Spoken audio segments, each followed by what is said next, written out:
आणि मस्त दणदणीत वाफ बसली आणि आपला हा दणदणीत चमचमीत कोळंबीचा पुलाव तयार झालेला आहे.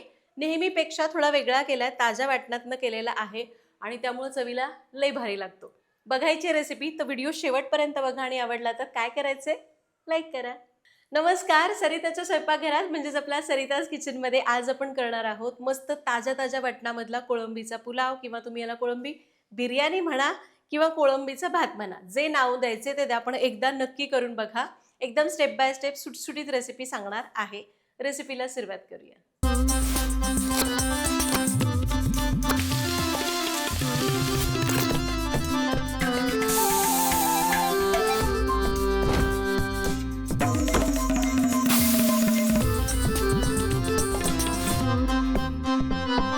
तर आपण स्टेप बाय स्टेप जाणार आहोत. पहिल्यांदा कोळंबी मुरवायची आहे, त्यासाठीचं साहित्य बघू.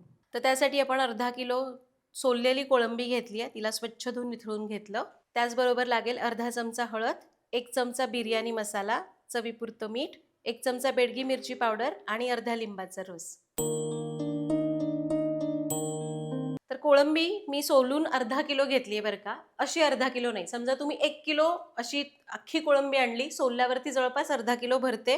मग तिच्यातला तो काळा धागा काढून टाकायचा आणि ती स्वच्छ धुवून घ्यायची. स्वच्छ धुवून चांगली निथळून घेतली आहे, खूप पाणी ठेवायचं नाही.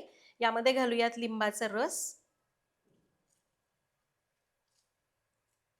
हळद घालूया, मिरची पावडर, बिर्याणी मसाला किंवा गरम मसाला घातला तरी चालेल आणि अर्धा चमचा मीठ. याला टॉस करू आणि सगळे मसाले लिंबाचा रस लावून घेऊ. हातबीत बुडवायची गरज नाही, असं केलं तरी चालतं. असं उलटं छान लागतात मसाले. तर सगळे मसाले आपण कोळंबीला लावून घेतले. याला झाकण ठेवून अर्धा तास मुरून देऊया. तोपर्यंत आपली दुसरी स्टेप करू. यासाठीचं ताजं ताजं वाटण, त्यासाठीचं साहित्य बघू. वाटणासाठी लागतील 10 ते 15 लसणीच्या पाकळ्या, 2 इंच आलं, 4-5 हिरव्या मिरच्या, 2 ते 3 टेबलस्पून ओला नारळ, त्याचबरोबर 1 कांदा लागणार आहे, थोडीशी कोथिंबीर आणि 10-15 पुदिना पानं. वाटणाचं साहित्य बघितलं, काही नाही. आता हे सगळं साहित्य मिक्सरला घालायचं. कांदा, लसूण, आलं, ओला नारळ. ओला नारळाऐवजी सुका नारळ घेतला तरी चालेल, पण याने एक वेगळाच क्रीमीनेस आणि चव छान येते. हिरवी मिरची घालायची, पुदिना आणि कोथिंबीर. कोथिंबीर मात्र भरपूर. थोडंसं पाणी घालूया आणि याला बारीक वाटून घेऊ. आणि हे घ्या, मस्त ताजं ताजं वाटण तयार झालंय. दुसरी स्टेप पूर्ण झाली. कोळंबी मुरली की लगेच भात करायला घेऊ. भातासाठी आपल्याला 2 कप तांदूळ घ्यायचा आहे. हा लांब दाण्याचा तांदूळ घेऊन अर्धा तास भिजू घातला. त्याचबरोबर काही खडे मसाले लागतील. 2 तमालपत्र, 1 चमचा जिरं, 1 चक्रफूल, 2 ते 3 इंच दालचिनी, 3-4 लवंग आणि 3-4 हिरव्या वेलची. त्याचबरोबर इथं मी 3 कांदे उभे पातळ कापून घेतले, 2 ते 3 टोमॅटो असे थोडे मोठे चौकोनी कापून घेतलेले आहेत, 1 कप नारळाचं दूध लागणार आहे, थोडीशी चिरलेली कोथिंबीर, 10-15 पुदिन्याची पानं आणि 1 चमचा धनेपूड.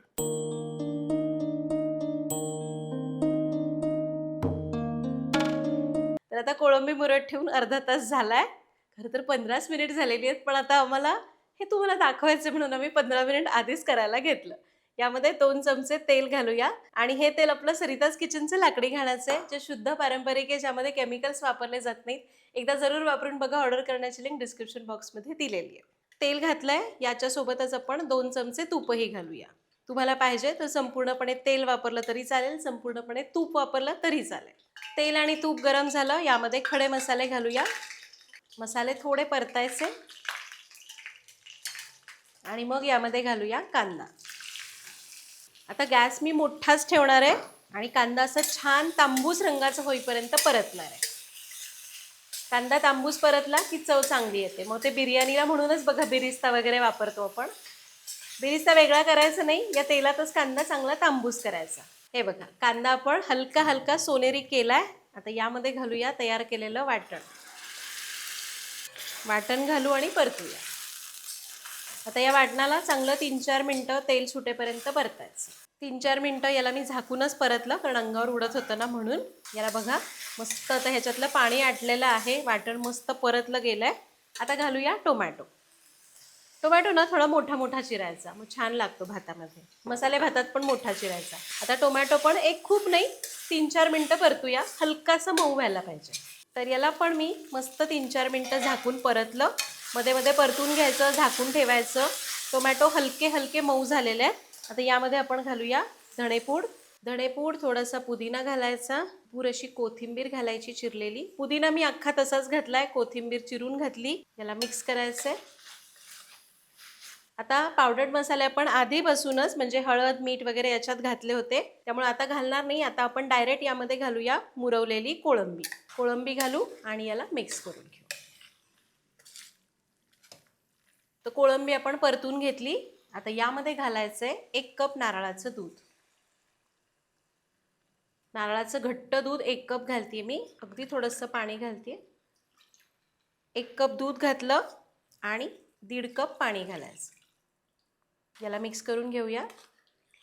तुम्हाला पाहिजे तर तुम्ही संपूर्णपणे पाण्यामध्ये करू शकता, नारळाचं दूध घालायचं नाही घातलं तरी चालणार. पाणी आणि नारळाचं दूध घातलं, जेवढे तांदूळ त्याच्या आपल्याला दुप्पट पाणी घालायचं आहे. तर यामध्ये आपण अजून 1 कपभर पाणी घालू, म्हणजे आपल्याला तांदळाच्या दुपटीने पाणी होईल. 1.5 कप पाणी, 1 कप नारळाचं दूध आणि पुन्हा 1 कप घातला.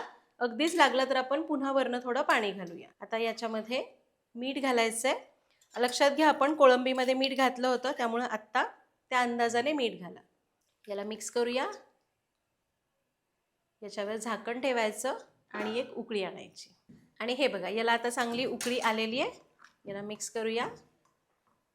आणि आता यामध्ये घालायचा आहे तांदूळ, जो आपण अर्धा तास भिजू दिला आणि आता चांगला निथळून घेतलाय. तांदूळ घालायचा.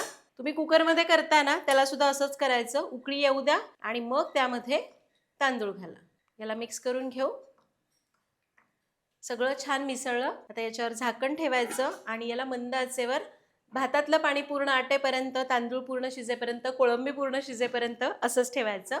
अगदीच वाटलं तर एक 2-4 मिनिटांनी एकदा बघा, खालीवर करा आणि मग झाकून ठेवा. साधारण एक 7 ते 8 मिनिट लागतील. फक्त मध्ये 1-2 वेळा हलवून घ्या. 7 ते 8 मिनिट झालंय आणि आपला हा कोळंबीचा पुलाव तयार झालेला आहे. गॅस करूया बंद. मस्त शिजली. कोळंबी जेव्हा अशी गोल आकार धरते ना, तेव्हा समजायचं छान शिजलेली आहे. यावर घालूया चिरलेली कोथिंबीर. तुम्हाला वाटलं तर वरून थोडंसं तूप घातलं तरी चालणार आहे. कोथिंबीर घातली. गॅस बंद करूयात आणि आपला हा मस्त चमचमीत नारळाच्या दुधामधला, ताज्या वाटणामधला कोळंबीचा पुलाव, कोळंबीचा भात, कोळंबी बिर्याणी, तुम्ही जे काही नाव द्यायचं ते द्या, पण तयार झालेला आहे. मस्त लागतो चवीला. त्या नारळाच्या दुधामुळे ना असं खूप मस्त एक क्रीमीनेस त्या भातामध्ये येतो. तुम्हाला नेहमीचा कोळंबीचा भात असा झणझणीत खाऊन कंटाळा आला असेल तर एकदा या पद्धतीने करा. असा खूप मिळमिळीत लागत नाही, पण चवीला खूप मस्त लागतो. असा हलका माइल्ड चवीचा, हलका झणझणीत आणि हलका क्रीमी. नक्की करून बघा. काही शंका असतील तर कमेंट्समध्ये विचारा. भेटूया पुढच्या भागात. धन्यवाद.